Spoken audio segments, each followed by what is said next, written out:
next port, Pattaya, a fishing village until the world's fleets discovered its splendid anchorage and the Thais set out to display their sights and sensations, both pure and less pure. Stewards invest their tips in a casual street-side transaction, buying freedom on wheels. Pattaya's only a couple of hours' drive from Bangkok, but he's not planning to go very far. I won't give you my ID card. If you don't give me ID, you have to give me a deposit. $20. I can't give you my ID card. Hey, can't give you. Mine.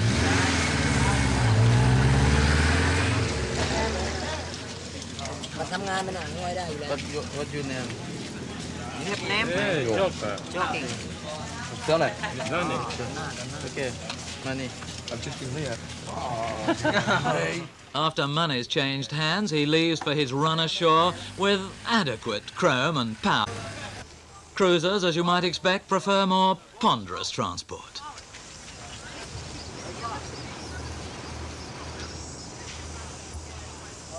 How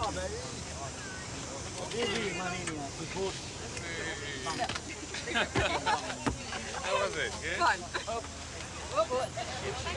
This is the one I'd like to have, yeah. This mother elephant with her 23-day-old calf will find it hard to forget she has actually been kissed by a former Hollywood film star, June Havoc. Turn around, you beautiful, funny little creature. Oh, saw you coming. Oh, look how shy. Baby shy.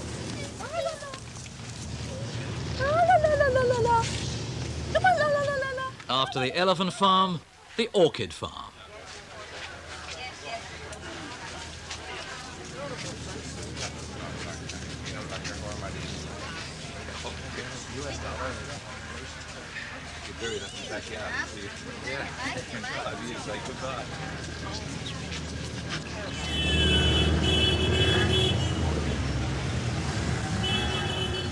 While back in Pattaya, everybody's cruising, and the crew are considering other Thai exotica.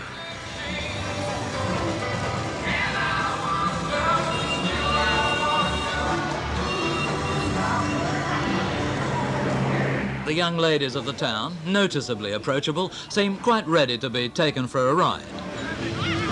Now you see the significance of that steward's Kawasaki.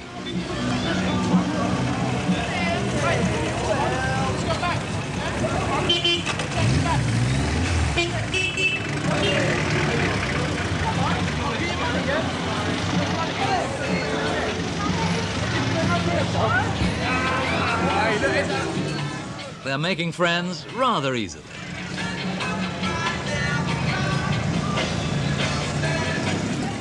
But the local dancing girls are prepared to keep people at arm's length.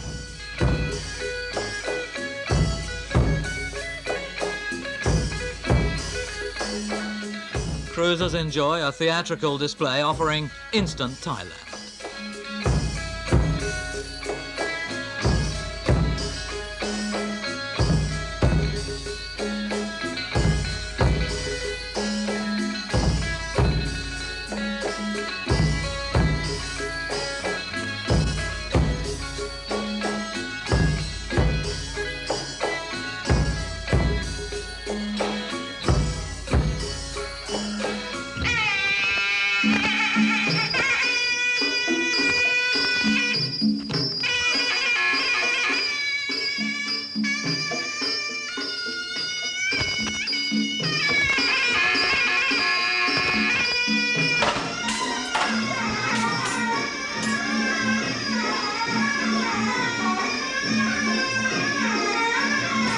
It's a varied performance, and a longish one, and the tickets are quite expensive.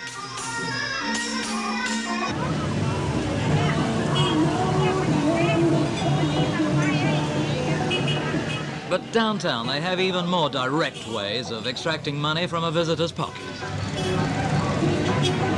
She's just checking his current account. And being Thailand, of course, not everything is quite as it seems. He's about to discover that pretty conquest is a fella. However, they're not all transvestites, surely. No, of course they're not.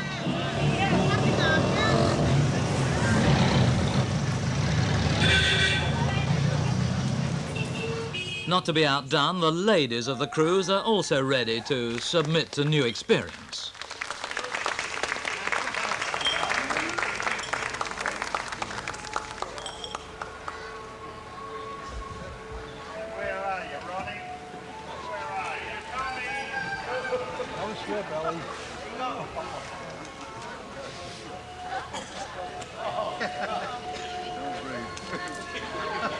All right, man.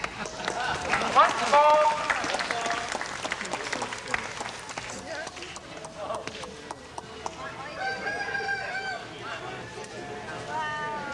Oh boy.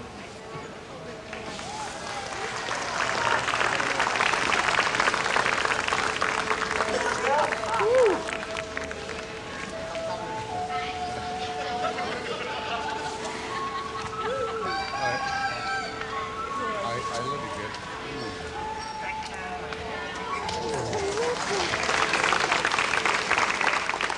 All this can lead to positively elephantine baby talk. You don't want a more elephant banana, that's much. You know, buko banana. More, yes, well, all right. Joe.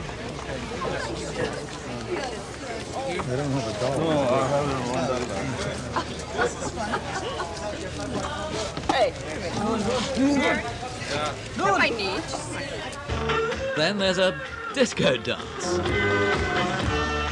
This elephant's excuse me appeals to some of the less shy cruisers.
The bars offer every type of confrontation. ขวาออกส่วนชาติหินเป็นนักมวยถนัดขวาจรดซ้ายออกดวงกมลแต่ซ้ายชาติหินและเตะขวาดวงกมลเสียหลัก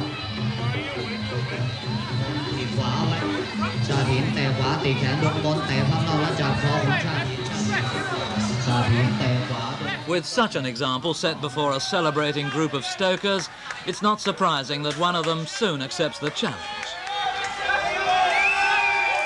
He's a well-set-up lad, and after all, these ties are all so tiny. Well, ladies and gentlemen, Lana would like to introduce you to the name of the boxer, this competitor, this special competitor for this program.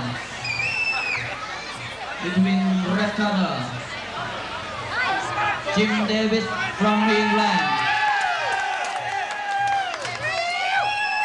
And blue corner,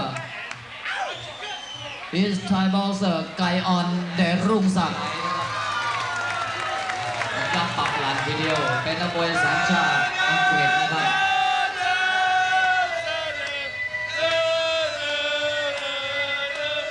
With considerable ringside support, Jim Davis has a distinct advantage in weight เราวันสตาร์ท and reach. จิมเดวิสแกงหมัดขวาเดินเข้าหาแล้วถอดจิมเดวิสถอดขวาเข้าลำตัวไก่อ่อนแต่ซ้าย But his opponent's far more experienced at putting the bare foot in. ไก่อ่อนแต่ซ้ายลำตัวจิมเดวิสเข้าไปไก่อ่อนจะตีเข่ายังตีไม่ได้จิมเดวิสจับกอดแล้วดันไปติดเชือกทางด้านมุมแดงกรรมการจับแยกออกมา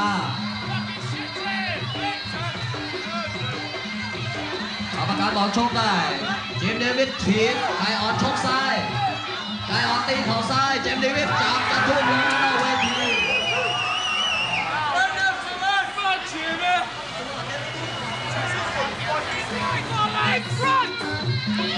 ไก่อ่อนตีเข่าซ้าย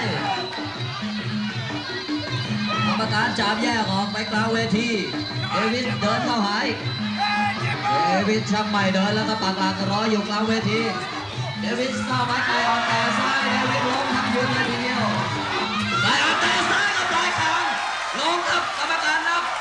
2, 3, 4, 5, 6, 7, 8, 9, 10 ปรากฏว่ากายออนเดรุ่งศักดิ์ใช้เท้าซ้ายแตะเข้าปลายคางของเจมส์เดวิสเป็นฝ่ายชนะเราไปในกลางยกที่ 1นะครับใช้เวลา1 นาทีกับ 34.79 วินาที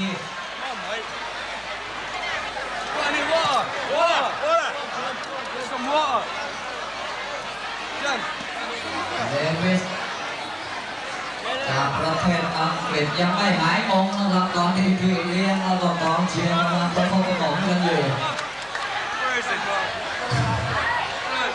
Go on, Jim's gonna beat me. Oh,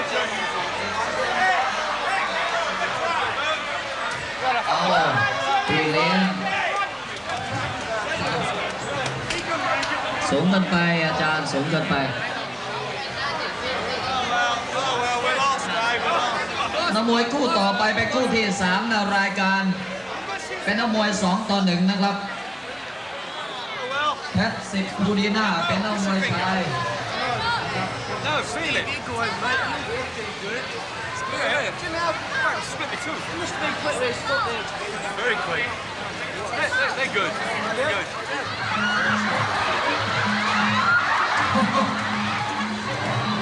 โอ้โหแดงน้อยโดนเข้าไปทางซ้ายทางขวาเลย I think I broke my toe. Kicking in. Undismayed by Jim's broken toe and tooth, even larger members of the crew tackle even tinier ties. ยอดพร้อมแตะขวาทางแตะซ้ายชกขวายอดพร้อมเดินเข้ามาแตะซ้ายลำตัวยอดพร้อมแตะขวาชกขวาเข้าซ้ายคางทางตัวหมุนออกไป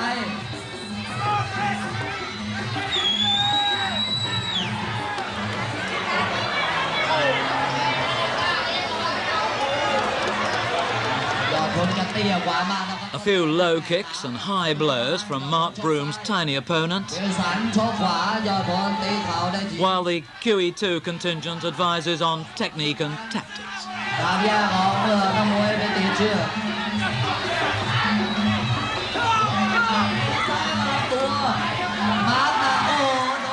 None of it works. มาร์คลงไปนอนกรรมการนับ 1, 2, 3, 4, 5, 6, 7, 8, 9, 10 ปรากฏว่ายอดพลขอเชิญยอดพลรับรางวัล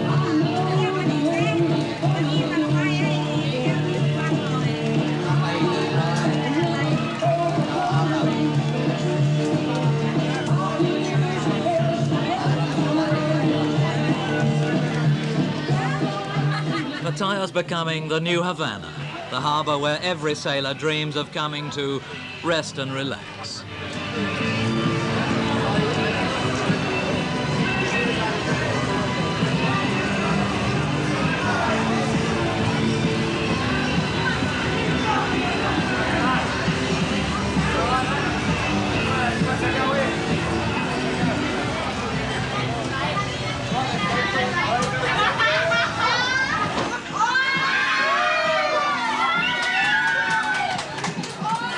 One way or another, it's a lively night out. Next day in the sunshine, it's the time for more innocent pursuits.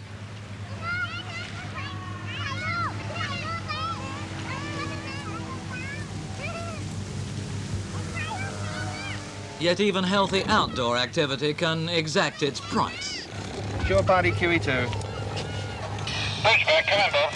Frank, we've got one of the cooks is detained in the hospital and we're going to have to pay his medical fees. Can you get the ship's agent back to the shore side, please? He's on board somewhere. Bob Venning, QE2's chief security officer. $110, that's... Yeah, that's medical fees. About £70, isn't it? 2,400. For doing what? 2,400.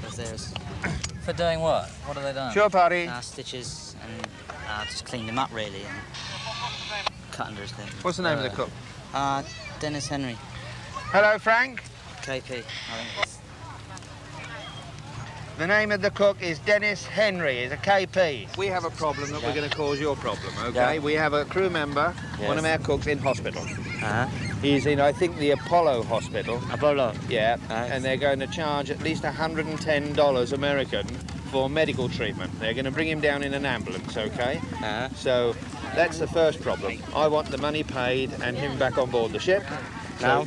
Well, when he comes down, no, I don't want you to run away, okay? You stay here until they bring him down to here. And I don't know what's going to happen now about his motorbike. He's crashed a motorbike. Motorbike? Yeah. So, none of the jeep car. We had the jeep car accident just No, that's cleared up. That's cleared up. The $500 cleared up. We still haven't sorted out the motorbike with the police. That's something we're... So they're sending... an ambulance down here with the cook, okay, with a kitchen porter, rather, okay? So it's there now here. So we want to get him back. Is this the van? How are you feeling? Come on, boys. Well, we'll get you back on board, okay? The rest of the things we'll sort out. What's happening about the motorbike? Shore party QE2. Okay, we've got an injured crew member coming back on number 12 launch, okay? He's had a motorbike accident, but he is walking wounded, so I've told him to go straight down the hospital. Okay. This is the doctor report. Doctor's report, okay, fine. And that's his medicine, you say? Yes. If we give you that back, we get a rebate. We've got plenty of medicine on the ship. No, just keep it. You give it back, but I will not give you the money back. We saw last year at one incident, I saw a little lad of about 17 with a 1,000cc bike trying to kick it over in the main street. He wasn't successful and eventually he went and got his money back, which was just as well. Another one went through a plate glass window. Yeah, another one ran under a truck. We had one man here for a month in a critical condition. And eventually we had to fly a nurse out from England and bring him all back at Cunard's expense, of course. Good Lord. We're responsible for getting them back home. Now, how did you do yesterday when they had their run ashore? They had a whole day. They've had a day and a half now. Yeah, we've done so far well. What's the, I mean, the score what's the casualty so far, list? Yeah, only 5 yesterday. We had a couple who were detained by the police because of arguments with the local people who hire cars and things like that. But we only had 5 reports to the hospital as having come off motorbikes. Nothing serious, thankfully, but you've probably got another couple of dozen who've just skinned elbows and won't go down to the hospital ananyway. Yes. It's a terrible situation, really, the insurance point of view, because if a crew member kills himself, you know, this is it's a very unsatisfactory situation to be in, you know. Yeah. Now, what about other more serious matters, like drugs, for example? This is the centre of the drug business, isn't it? The Golden Triangle. It is, yes, and we'll probably find out about that a little later on if any of the crew members have managed to purchase some ashore, you know. How big a worry is this for you? It's not so much a worry for us as a worry for the people if we catch them, you know. Then, of course, the unions, the Merchant Navy unions will have nothing to do with the drug addict. If he's caught smoking hash or on drugs whatsoever, he's lost his union card, he's then no longer fit to go to sea on any ship whatsoever. So as far as his little smoke of a couple of ounces of hash, it's going to cost him his livelihood. It's that serious. So that makes them think a bit. It makes them think a lot, you know. Yes. It still goes on. In any young community around the world, you get this, and in a place like this where it's, I wouldn't say easily obtainable, because I believe the locals here are very, very strict on it. I mean, in Thailand, if you're caught running drugs, it's 30 years. I mean, they lock you up and throw away the key, sort of thing. In a Thai jail, which is... In a Thai jail, which is something else. About 100 years in another jail. Yeah. I mean, you're not like the Corps of Military Police. You can't put the seamen on a charge, can you? Oh, yes, yeah, we can discipline the seamen. And you put them in the brig? If necessary, yes. We have a brig and we can detain a seaman. Normally, we put it down for his own benefit. Either his mates want to get at him or he wants to get at his mates. Most of it is when they've had a few drinks and they're very, very brave, and the gold braid means nothing then, you know, and they're in front of their mates. The next day when they're up in front of the staff captain, they're very mild and meek, and they accept. Yes. What's done to him, you know. But I mean, in the army or in the navy, he's standing to attention and he's jumping to it and he's doing what he's told. This is a much more relaxed, quasi-civilian sort of job. It's very difficult to overcome. He's got his shop steward behind him, I suppose. Very difficult situation to overcome, Alan. When I left the army, being a sergeant major in the army, I came onto the ship and I expected the people, officer, jump and all that, and they just as well go to you as anything else. You know, You the ship, and I expected the people, officer, jump and all that, and they just as well go to you as anything else. You know, they. You must respect them for being civilians, as much as they must respect you for doing your job. This is the only way you do it. And normally, as I say, I know most of the crew. Well, I don't nearly all of them. They nearly all know me, and they respect you for the job you do. I mean, we're their friend in situations ashore like this, as well as their sort of their disciplinarian. Now, what other security problems have you got? Security problems, well, we get passengers who complain about other passengers making noise. They're not security as such, but we as a security department deal with this. The only thing we make a rule on, we will not come into a family squabble. Now, we've had situations on board where a husband and wife come down from the casino, she's lost all her money or he's lost, and they've had a real fight and he's kicked her out of the cabin. She calls security, we go up there, we learnt our lesson, you deal with it. Yes. But what happens is that they make up and you're still the enemy. What about the drink problem? There's a lot of, yes, a lot of drink around. Drink. Well, this is a problem as far as the individual is concerned. Of course, the company, the more you drink, the more profit they make, you know. There's a thought. So you're not trying to discourage it? We're not trying to discourage it, but there comes to a situation when we've had people who haven't known their cabins. You know, I remember once a Mr. Wright, I had to put him to bed, but unfortunately I got the wrong cabin for the wrong Mr. Wright, and it was... Mr. Wrong? Mr. Wrong, he turned out to be, but he couldn't even talk or even converse anyway, you know, and he would just sit on the theatre bar and fell off the stool. I mean, you're not really a judge of morality, are you? I can remember one of the, I think it was an American lady passenger, who was having a very passionate love affair with one of the stewards. Yes. How do you handle that? Well, as far as we're concerned, she's allowed to, and he's not. You know, this is the sort of situation. I mean, she can do no wrong being a passenger. Yes. He can do an awful lot of wrong being a crew member. How about 3 men? 3 men, I'm sending them back on board. Because they haven't got their money. They've offered to pay this man all the money they have, okay? If you want to put them in jail, you put them in jail. They've offered, they don't believe it is fair. They did not damage the bike to $65 worth. Do you understand me? They did not cause this damage. So it becomes a case of one man's word against the other. See, every story's got two sides, but they were apparently banging the scooters together. Yes, definitely. They are both sides of the story. It's not one scooter. Please, it's my scooter. It's damaged. We had to pay. We had to repair it. We agree. Yeah, we understand. We had only 300 baht for him, but I have to pay more than 1,000 baht. I can understand heavy. this. I can understand the situation, but I cannot honestly understand the situation whereby you let these people have these things without insurance. In Thailand, it's no But insurance. it's for your own protection, isn't it? No respect for death. What happens if our crew member kills himself? If you'd had insurance, you wouldn't be Before worried he about tried, I had to tell him. That we will tell them next time. Yeah, well, we always Not tell next them. time. It's this time. It's this We time. That's always tell enough. them on the crew note. I think enough for this time. It's not next time. Yeah, But you're we have worried got, about we have this. got at the present moment, no, it's true, but next time we will tell them they're not insured, they're responsible. I know for you everything. English, but the English people, I don't think English people do like this. It's not fair. Right? We are being fair. I've dealt with 5 cases today, and I've been fair with every one of them. Yeah. I've been fair with every one But of now them. you do not fair. Sure. But I haven't got time, that's why. Yeah. We haven't got time. Yes, all along the shore, it's time for the sailor's farewell. As passengers hurry back with their Bangkok shopping, the crew linger over their goodbyes.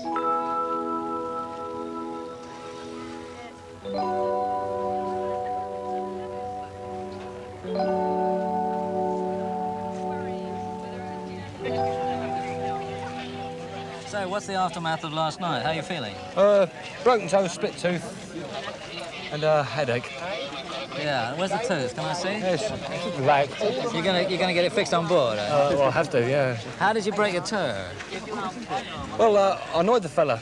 I was about to throw him off the ring. And the referee said no. And so I dropped him on the floor and I kicked him with my foot. That did it? Well, that annoyed him. Then he kicked me in the face. I see. Well, anybody would, I suppose. But he was about half your size, of course. Yeah, he's a fit man. Fit man. You don't look bad, Nick. I abused myself. Talking about abusing yourself, I'm told this is a pretty good run ashore, Pattaya. The best place I've ever seen. Best place. The best? Yeah. Why? Well, before I got down that street, I've never seen a street like it in my life. And I've been around the world a few times. It's the first time I've been here. Now, what are we talking about? Entertainment. Oh, just in general. Oh, yeah, look. You've got women, you've got drink, but, you know... Yeah, but haven't you got that everywhere? No. Yeah, but it's free though, isn't it? It's free, it's free, yeah. Very hospitable They're here, people. aren't they? Lovely people. Yeah. The other thing is, you come on here and you do your money in one day. If you were here for 4 days, what would happen? We'd be skinned after the first day. Broke. Yeah, yeah. So it's Pattaya for the crew and Hong Kong for the passengers, really. Oh, Hong Kong's a good run ashore. Is it? Oh, yeah. We'll just have to borrow money when we get to Hong Kong. It isn't often we get an overnight in port, and when they do get an overnight in port, obviously you're going to run a lot. So you get 2 or 3 overnights. Say you're on for 3 months, right? Yeah. Then you maybe got 2 or 3 overnights when you go out for a night in that 3 months. So when you do get ashore, you go crazy, don't you? My wife shouldn't know about this. She thinks I'm working. But she's going to see you getting a kick on the jaw. Is that all right? That's good. Yeah, she'll love that. She enjoys me getting knocked about, and as long as I'm earning the money and sending it home, she's quite happy. But no girls? No. Wherever she goes, the QE2 has considerable impact upon those ashore and is not easily forgotten.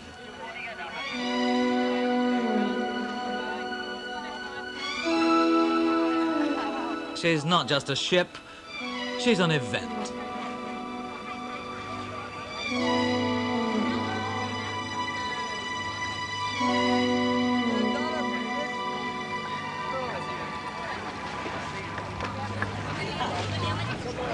Don't forget you're serving my cornflakes tomorrow. Sterilise everyone.